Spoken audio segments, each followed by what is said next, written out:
सुप्रभात छात्रों, मैं आपकी हिंदी की अध्यापिका आज आप सभी को कक्षा 6 के पाठ 3 का अध्याय 2 पढ़ाने जा रही हूँ। पहले अध्याय में मैंने आप सभी को बताया कि जीजाबाई और उनके बारे में बताया कि उनका जन्म कहाँ हुआ था, उनके पिता कौन थे, उनका विवाह किसके साथ हुआ था। अब आइए हम इस पाठ को आगे पढ़ें, जो कि हमारे पहले पाठ में पूरा नहीं हो पाया था। इस समय मराठों की स्थिति बड़ी शोचनीय थी।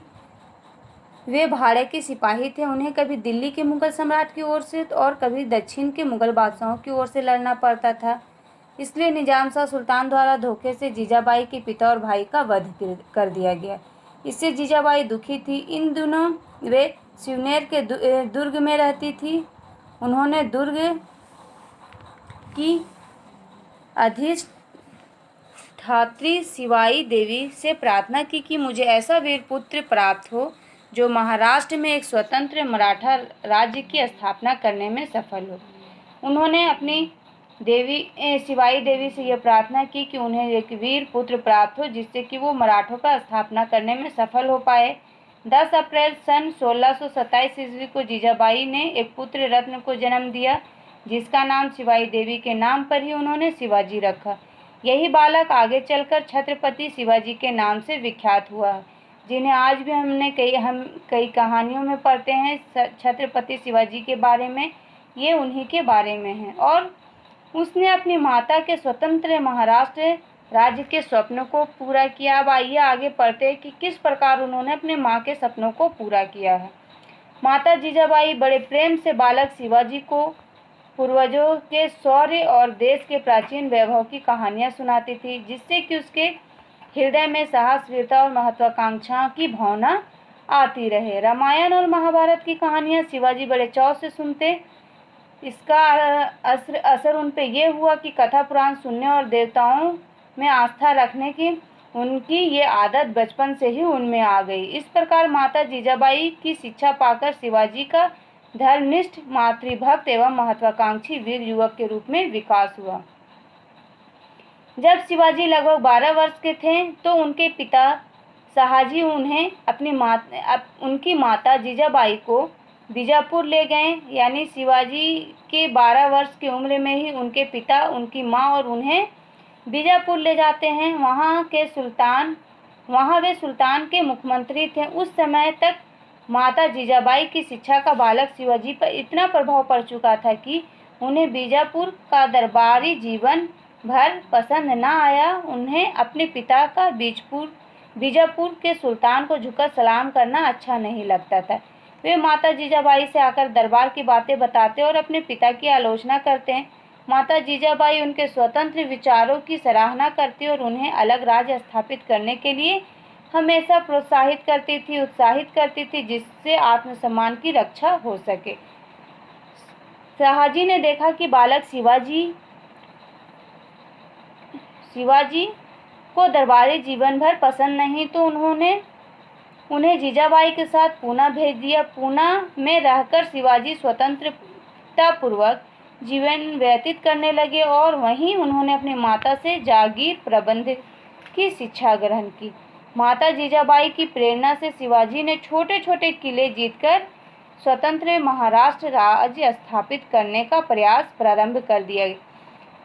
जब वो लोग वहां पहुंचते हैं तो धीरे धीरे शिवाजी छोटे छोटे किले जीतना शुरू करते और इस प्रकार उन्होंने एक महाराष्ट्र राज्य स्थापित करने का प्रयास करना शुरू कर दिया। इससे उनकी ख्याति फैल गई और वो बहुत ज़्यादा प्रसिद्ध हो गए और आसपास के शासक भी उनसे डरने लगे।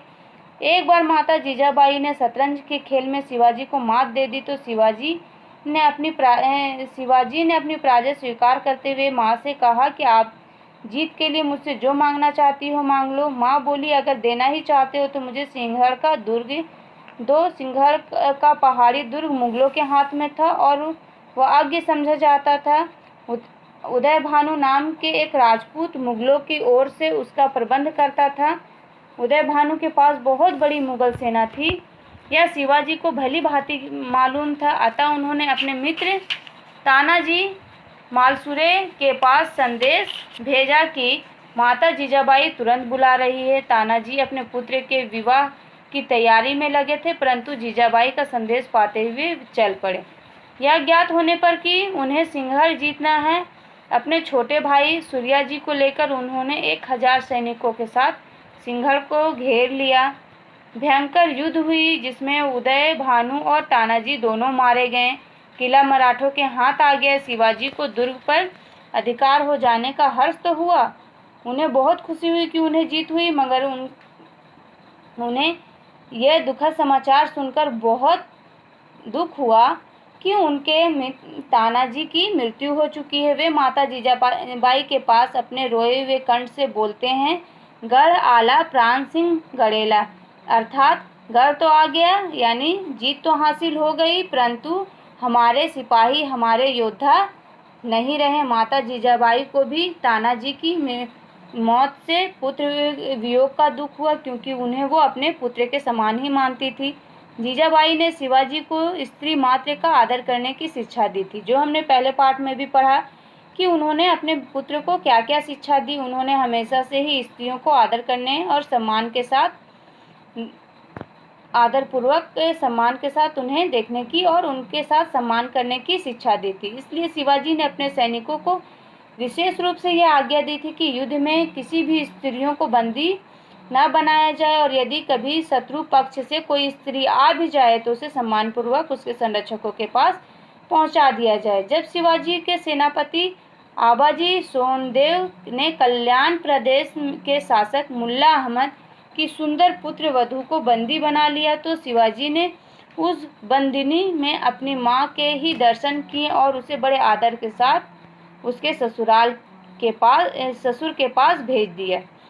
धर्म के संबंध में भी जीजाबाई बड़ी उदार हृदय थी, क्योंकि धर्म में उनको भी सभी धर्मों से उतना ही लगाव था, इसलिए उनकी इस उदारता का शिवाजी पर भी पूरा असर पड़ा। वे भी सभी धर्मों का सम्मान करते थे। उन्होंने यह आज्ञा दे रखी थी कि कभी भी युद्ध में किसी मस्जिद को नुकसान ना पहुंचाई जाए और ना कुरान शरीफ का उचित सम्मान किया जाए, कुरान शरीफ को कोई नुकसान पहुंचाई जाए उसका भी सम्मान किया जाए। 6 जून 1674 ईस्वी को शिवाजी का छत्रपति शिवाजी के रूप में राजगढ़ के दुर्ग में बड़ी ही धूमधाम से राज्याभिषेक हुआ।